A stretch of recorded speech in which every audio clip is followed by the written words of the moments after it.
రూపాయలండి 10 రూపాయల కింద వచ్చినాయి మిర్చి. ఏం తీసుకొస్తున్నావు? రేట్లు బీరకాయల మనుషుల రేట్లు దొరకట్లేదు. పచ్చడికాయ వీటి రేట్లు మనం తినే వంటల రేట్లు మాత్రం 60 రూపాయలు. ఈరోజు ఏం లేదండి, ఏంటి కింద వంకాయ కర్రీ ఒకటి చూపిస్తాను మీకు. ఒకే రోజు ఎందుకు తీసుకొచ్చు? ఎలాగో రోజు గోపలు పొరమవుతున్నావు కదా. పట్టుకొచ్చేసి వందకి చిల్లర లేదంటే 40 రూపాయలు, 50 రూపాయలు, 100 రూపాయలు ఏం కనబడుతుంది ఉందా? ఇప్పుడు చేసేస్తాను. పొట్టు తీసేయి, తొక్కలు తీసేయి, తొక్కలు తీసేసి కడిగి కట్ చేసేయి. కేజీ కాయలు ఎన్ని వచ్చినాయి చూడండి. 5 కాయలు, 5 తూగి పెద్ద అయితే 5 కూడా తోకపోదును. అయితే పీల్ చేసేద్దాం.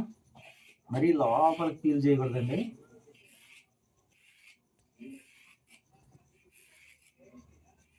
పైన చేయనా లేకపోతే మామూలుగా?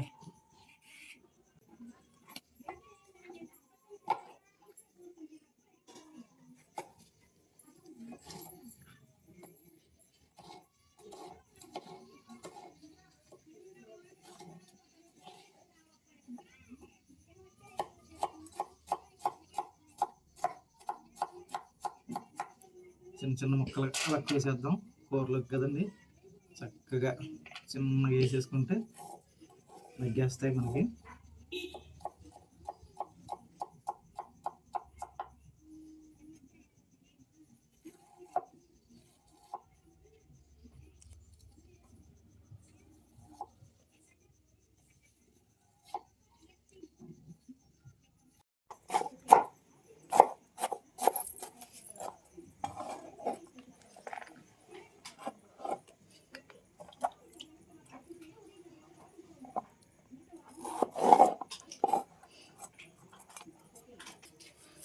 మిర్చిల నిలువు చీరుకుందాం.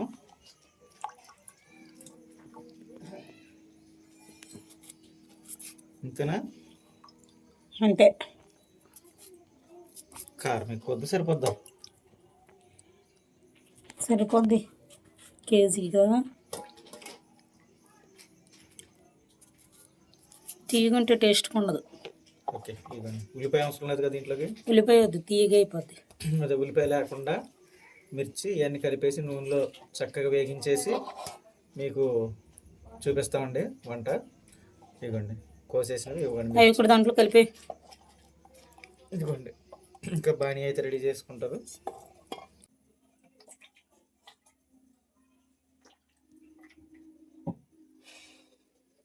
ఆయిల్ వేడెక్కిన తర్వాత కొంచెం జీలకర్ర వేద్దాం.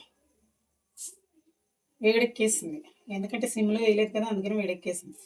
జీలకర్ర కొంచెం వేద్దాం.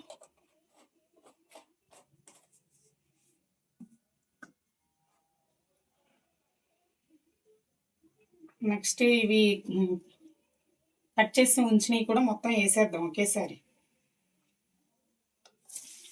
ఆయిల్ వేడెక్కేసింది.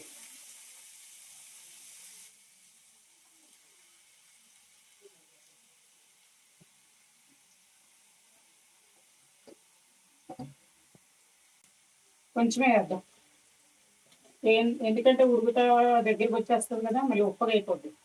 తర్వాత ఉప్పు చూసుకొని వేయచ్చు. ఒకసారి తిప్పేసి మూత పెట్టేద్దాం.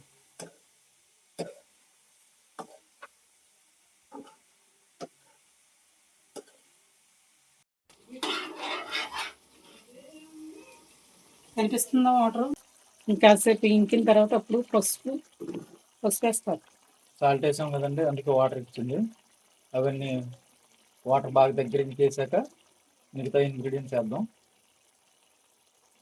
పసుపు అవన్నీ వేసేసి బాగా వాటర్ అంతా దగ్గర కొట్టి ఆయిల్ పైకి వచ్చేలాగా వేపుకుందామండి.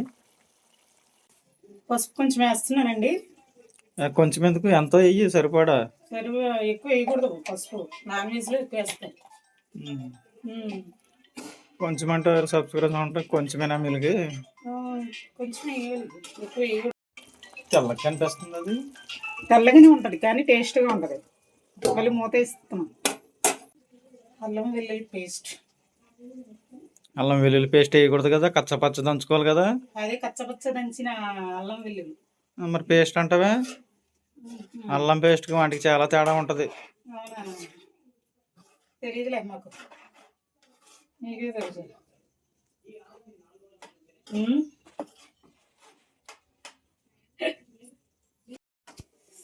మంచి స్మెల్ వస్తుంది. నాకు రావట్లేదా? నాకు రావట్లే. నీ ముక్కు పని చేయట్లేదమ్మా, అందుకని రావట్లేదు. వీళ్ళ ముక్కులేనండి బాగా పని చేస్తాయి. మా అమ్మ ఇలాగే ఉండుద్ది, అందుకని నేను కూడా ఇలాగే ఉండా. చూడు, ఇగో నీళ్ళు లేకుండా ఉందా ఇప్పుడు. ఇలా వచ్చే వరకు ఉడకబెట్టాలమ్మా, వండాలి, ఉడకబెట్టాలి. లేదు ఎగరవసరం లేదు, లేకపోతే అన్నంలో కలవదు. ఇంత చాలు. మిరపకాయలు ఎక్కువ వేయకపోతే తీయగా ఉంటుంది కూర. పచ్చిమిరపకాయలు వేయాలి, కారం వేయకూడదు కూరగాయల్లో. ఇప్పుడు ఇంతకు అయిపోయింది, అది అయిపోయింది కూర. గంజన పెట్టుకుని తినేయడమేనా? అంతే. సరే అయితే తిన్నాక టేస్ట్ చేసి చెప్పాలా లేకపోతే అవసరం లేదా? టేస్ట్ చేసి చెప్పు ఎలా ఉందో. ఏమో నాకు భయం వేస్తుంది. కూర రావు రావు రావు అంటావు కదా, అది తెల్లగుంది, నాకు అదే డౌట్. తింటే తెలుస్తుంది. మైండ్ పెట్టి ఉండా బాబోయ్. మైండ్ పెట్టి ఏది చేసి. ఏమండి పిల్లలకంటే మైండ్ ఉంటుందండి? మా పిల్లలకి మైండ్ ఉందంటండి. మైండ్ మైండ్ మనసు పెట్టి, మైండ్ కాదు మనసు పెట్టి చేస్తా. మనసు పెట్టి చేసి, మనసే కనపడుతుంది తెల్లగా పెట్టి చేస్తే ఏదైనా కరెక్ట్ గా వస్తుంది. సరే మీ సబ్స్క్రైబర్లకి అలాగ ఉండాలో, అలా నచ్చిందో లేదో అడుగు. వాళ్ళకి నచ్చుద్ది. మా ఫ్రెండ్స్కి నా పచ్చడి అంటే చాలా ఇష్టం. ఈరోజు కూడా లలిత గారు పచ్చడి బాగుందని చెప్పారు. కొత్తిమీర పచ్చడి చాలా బాగా చేస్తారు. మీరు ఎంత బాగా చేస్తారా? అన్ని కలిపి చేసింది ఎవరో? కలిపి ఇచ్చింది నేను. క్రెడిట్ నీకా? వచ్చి అందులో రుబ్బేవు అంతే. వేయించావు, దాంట్లో అన్ని ఇంగ్రీడియంట్స్ కలిపింది నేను. ఎప్పుడు వచ్చి కలిపావు? అన్ని కలిపి చేసి అక్కడ పెడితే వచ్చి రుబ్బి వెళ్ళిపోయావు. అదే నువ్వు రుబ్బొచ్చు కదా, ఆ చేతిలోనే ఉంటది. నీ చేతులు బారాదని నా చేతులు చేయించు.